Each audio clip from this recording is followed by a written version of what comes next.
Hey, how's it going, guys? Mr. Boss for the win here, and in today's Grand Theft Auto 5 video, we're going to be taking a look at some hints and clues as to what the December update could be as far as the theme goes. So in order to fully understand this is going to take a little bit of backstory, but essentially Yan, who is a reputable member of the community, leaker or former leaker, I don't know, but over the past couple months, he's been changing his Twitter banner to reflect various things that will be happening or coming in Grand Theft Auto Online.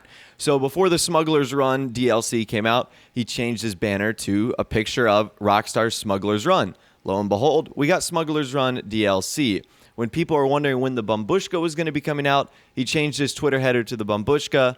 Lo and behold, a couple days later, Bumbushka comes out.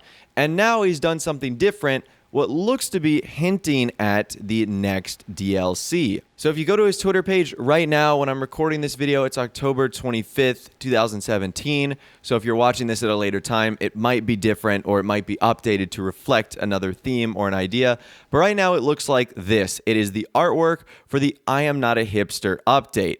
Now, I'm sure there's a lot of people that have no idea what the I'm Not a Hipster update is. That's because it came out all the way back in 2014. In fact, it happened over 3 years ago. So we'll talk about all the content inside of it and maybe what we can expect going forward. But there are other reputable members of the community that have acknowledged this post as well. This coming from FunMW2, who says the Retinue and the Rapid GT Classic are the latest vehicles added to Smuggler's Run in terms of development process. Take a moment, think about it, look at Yan's banner, and continue to think about it. So what he's saying is those classic cars, or more classic-esque vehicles, were the last to be added in Rockstar's development process. Yan's banner is hinting at I Am Not a Hipster update, which featured cars like that.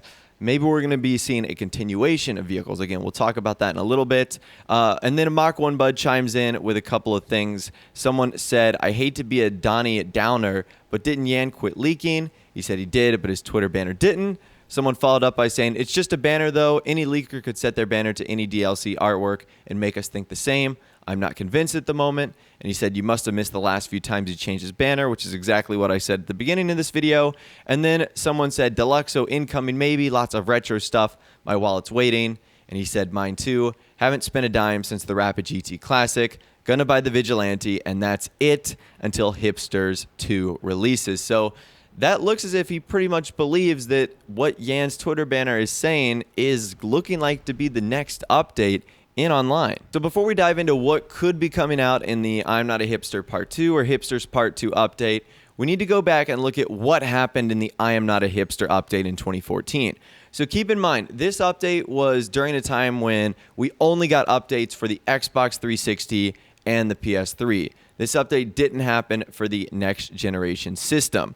So the first thing it did was added 12 new jobs, including races and death matches and new gang attacks as well. So I think it's unlikely that if we were to get a Hipster Part 2, Rockstar would do the same thing, because this was kind of a thing they did back in the other updates. But it was cool to see them add new races, and I definitely think that that's pretty awesome. Since we just got the Transform races, maybe in another update, Rockstar will package new ones in there. But again, that isn't really all that important as far as this update and as far as the content that we're going to be getting. The big part of the I'm Not a Hipster update was 7 new vehicles. Now, at the time, that was a ton. That was during an era where if we got 1 or 2 or 3 vehicles during an update, that was massive. So to get 7 was a crazy amount, which was really cool. And none of them were drip fed either. They all came on day 1. So those vehicles were mostly sports classics, muscle, compact, off-road. They were the Lampadati Pagale, the Vapid Blade, the Declasse Rhapsody, the Volcar Warner, the Benefactor Glendale, the Benefactor Panto, and the Dubsta 6x6. Now, as well as all those new vehicles, Rockstar added a bunch of rare story mode character personal vehicles and other cars to the websites like the Albany Primo, BF Surfer, Bravado Buffalo, Buffalo S, the Yuga, the Cheval Picador, the Dundreary Regina, the Karen Rebel, Nagasaki Hot Rod Blazer, and last but not least, Michael's Obey Tailgater. So they added a lot of new vehicles into the game. 7, of course, brand new, and then a handful there that weren't available to purchase originally on the websites. Now, in addition to that, Rockstar also added 2 new weapons into the game. The first one was a melee weapon, the Antique Cavalry Dagger, and the next one was a handgun, the Vintage Pistol. So the weapons weren't all that great in this update, but to be quite honest with you, a lot of the weapons we got in the previous ones leading up to this weren't all that awesome either. So I wasn't expecting a ton to be added as well. Now, in addition to that, there was a ton of new clothing items added. There was over 170 new articles of clothing, as well as 8 new masks and 49 tattoos. There was 10 new beard options added for male characters and 4 new hairstyles. Rockstar also made some interesting changes, including the pure black window tint to the Los Santos custom shop, as well as 4 new horns, and they also added the pure gold and brush gold paint job into the metals category of the LS customs, which required a rank of 100 in order to be unlocked. So needless to say, there was a lot that came out in this DLC, especially for the time it released, which was way back in 2014,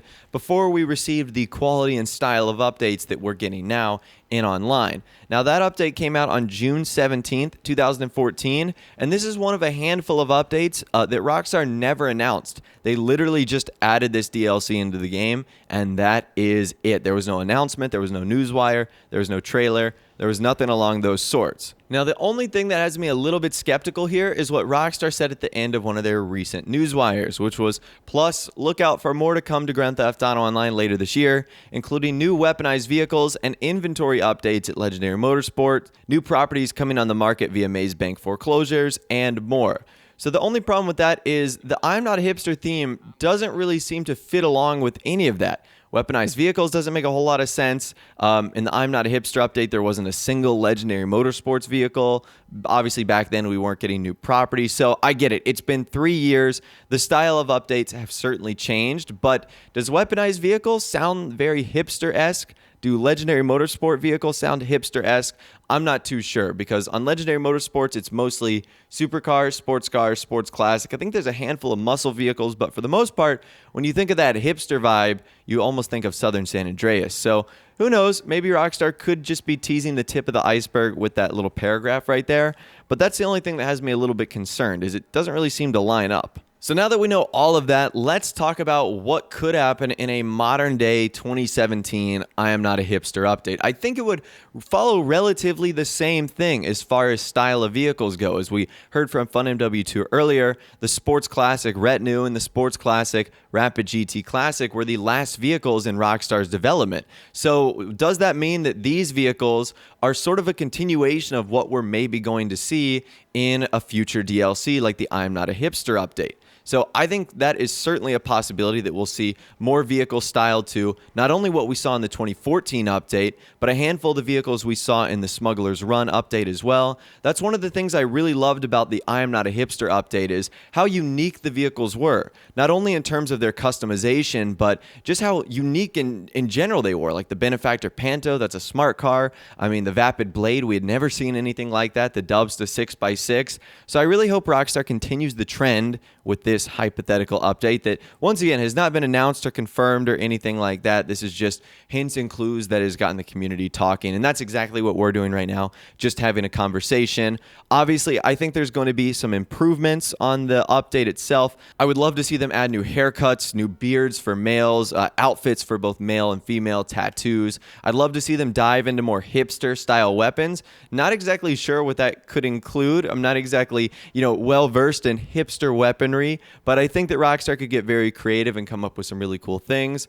And also, I think there's going to be, obviously, a property involved. Now, whether this is a business or whether this is just a casual place to live, a lot of people have been talking about, well, what's more hipster than going to nightclubs and bars and stuff like that? So obviously, a lot of people are going to start mentioning the Bahama Mamas nightclub, Tequila La, Cockatoos as potential businesses or places that we could go. And also, people are talking about how, well, hipsters live in places like Mirror Park, where there's actual houses. Would Rockstar introduce other properties in the game that are just for us living in? It's been a while since they've introduced a property that we could not only sleep in and do normal things in, but also wasn't connected to a business. So for example, you have a living quarters in your hangar, but at the end of the day, it's still a hangar. Same with the bunker. They haven't really introduced just a regular house or apartment or living quarters or anything like that in a long time. So I'd love to hear from you guys in the comments section down below. Right now, this is just a hint. We haven't gotten any concrete information from Rockstar. And aside from Yan updating his Twitter banner, that's it. There's been no other details so far. So, as I mentioned, I'd love to hear from you guys in the comments section down below. Let me know what you think is going to come from this update. Do you think it's real? Do you think it's fake? Are you looking forward to it? And if it is real, what do you think we're going to be getting in terms of vehicles and much more? If you did go and enjoy this video, though, a like rating would, of course, be awesome. And also, subscribe to my YouTube channel if you are new or you like daily GTA 5 videos like this. With all the way, guys, like I said, thanks so much for watching. Take care, and I'll see you guys in the next video.